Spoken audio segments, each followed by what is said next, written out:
As we continue to talk about evaluating labor market models, let's consider labor market friction and how friction in the market is something that causes the market to not work freely, not work and provide an equilibrium. Let's think about what that might be and what it might look like. First, let's think about where friction comes from. We think of any force or any influence from within the market being endogenous.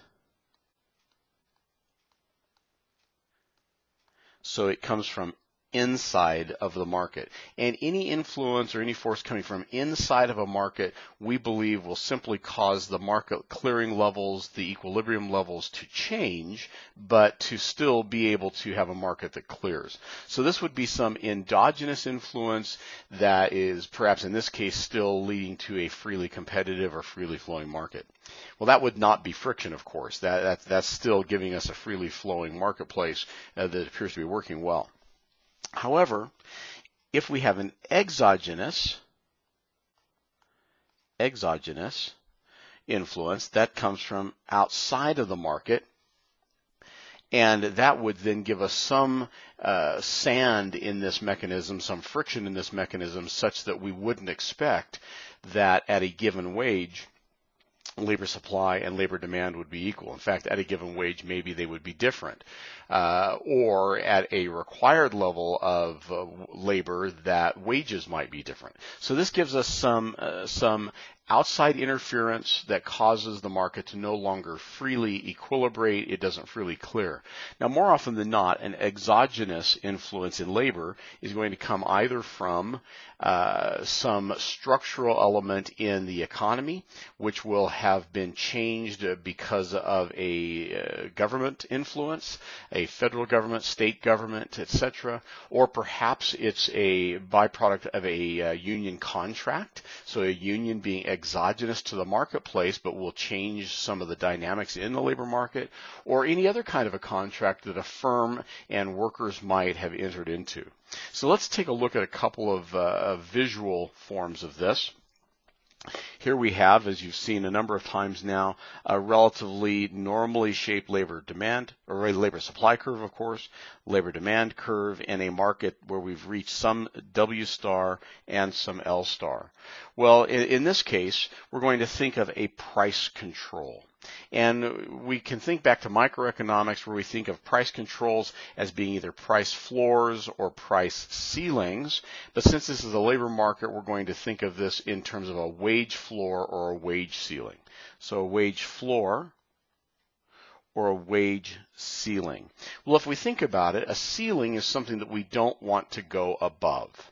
And so while you might intuitively suppose that that might appear or rise above W star, in fact, a wage ceiling is going to be below W star because the market influence is causing the wage to rise above whatever this level might be.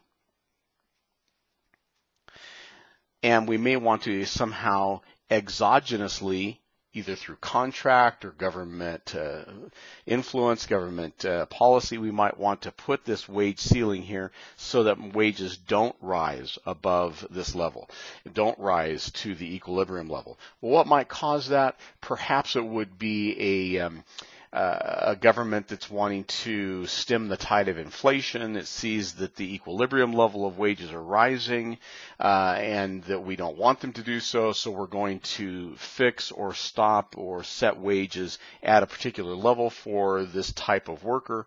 And even if equilibrium were to rise above that, the market won't be allowed to pay above that.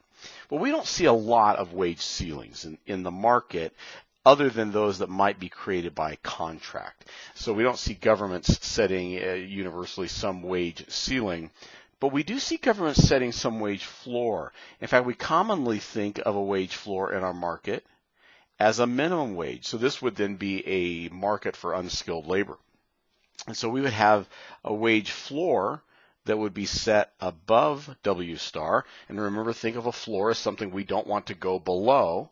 And we know that the market clearing forces, equilibrium forces, are going to cause wages to fall below some level, but we think of this level as being not beneficial to society, and if it's not beneficial to society, then a government influence is going to perhaps cause it to be set at a higher level. And of course, as I said a moment ago, we often think of that as a minimum wage. So I'm just going to call that WM for whatever our minimum wage would be.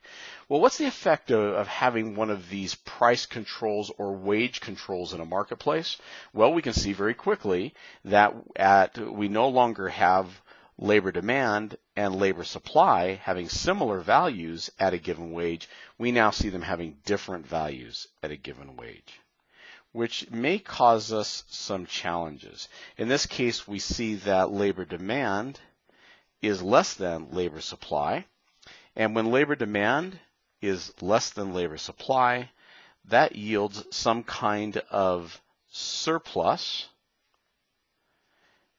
of labor in the market, which we call that unemployment.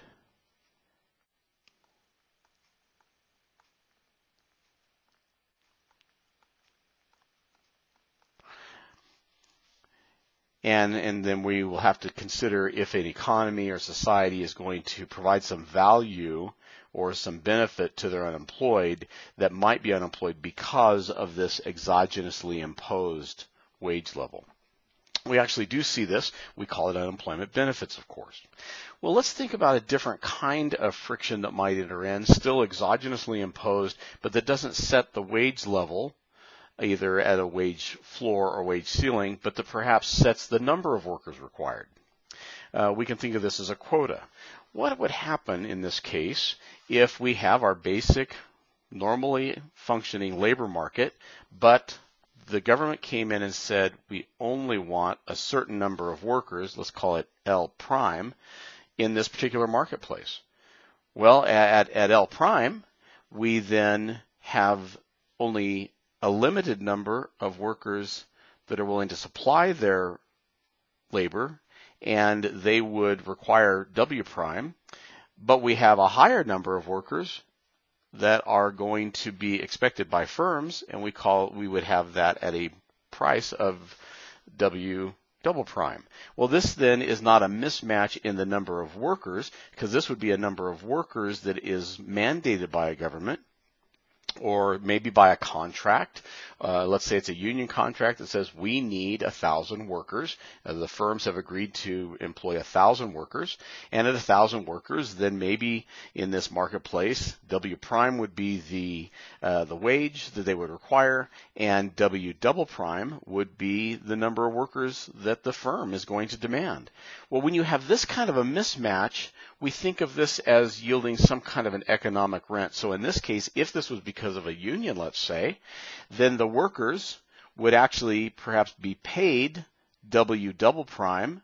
They would have only required W prime, and so maybe they would be willing to pay a union due that would be equal to W prime minus W prime, and that might equal some union due that they would be willing to pay.